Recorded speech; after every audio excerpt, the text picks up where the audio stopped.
Here's the love, here's the honor. USA!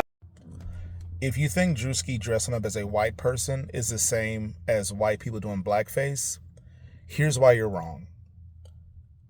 For centuries, white people have used blackface to shape the narrative about black people, furthering oppression. White people use blackface to dehumanize black people. White people use blackface to villainize black people.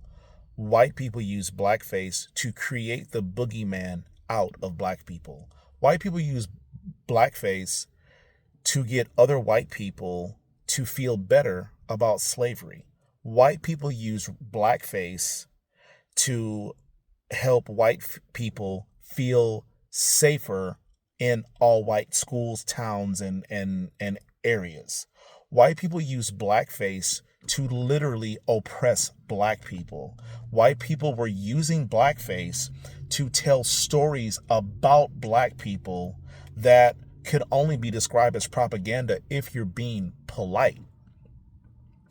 So Drewski dressing up as a white person doesn't come close to what blackface has done to black folks. White people literally use blackface to make white people feel comfortable and feel good about stripping away our rights, stripping away our humanity, and in a lot of cases, stripping away our lives. Like, quite literally.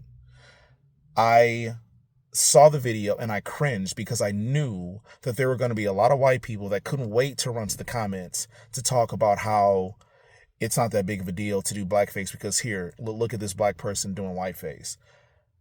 One of the issues with that mentality is for the people that think that, they act as if the playing field is equal. And I'm not even talking about who has the power dynamic. I'm talking about white people have this assumption that slavery happened so long ago that the playing field is even now. Or they think that black people have been overcompensated for slavery. They think that white people have it harder in this country than black people do. And here's why they're wrong. White people were compensated for slavery. White people were compensated for the abolishment of slavery. White slave owners, white landowners were compensated in the form of reparations for slavery. Black people have never been compensated for slavery. Black people have never been compensated for segregation. Black people have never been compensated for redlining and all of the other things that came out of oppression and blackface.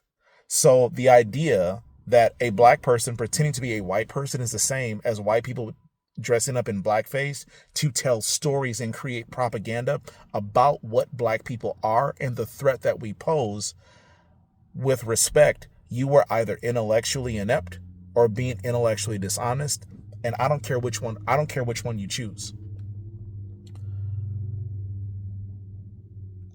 And I will say this, I'll end on this. Every time you hear of a mass pew-pew at a school, at a church, at a grocery store, anywhere, at a country music concert in Las Vegas, 99% of the time, it is a white male. It is rarely ever a woman. It is rarely ever a person of color. It is rarely ever a member of the LGBTQ community. Rarely ever. Yet,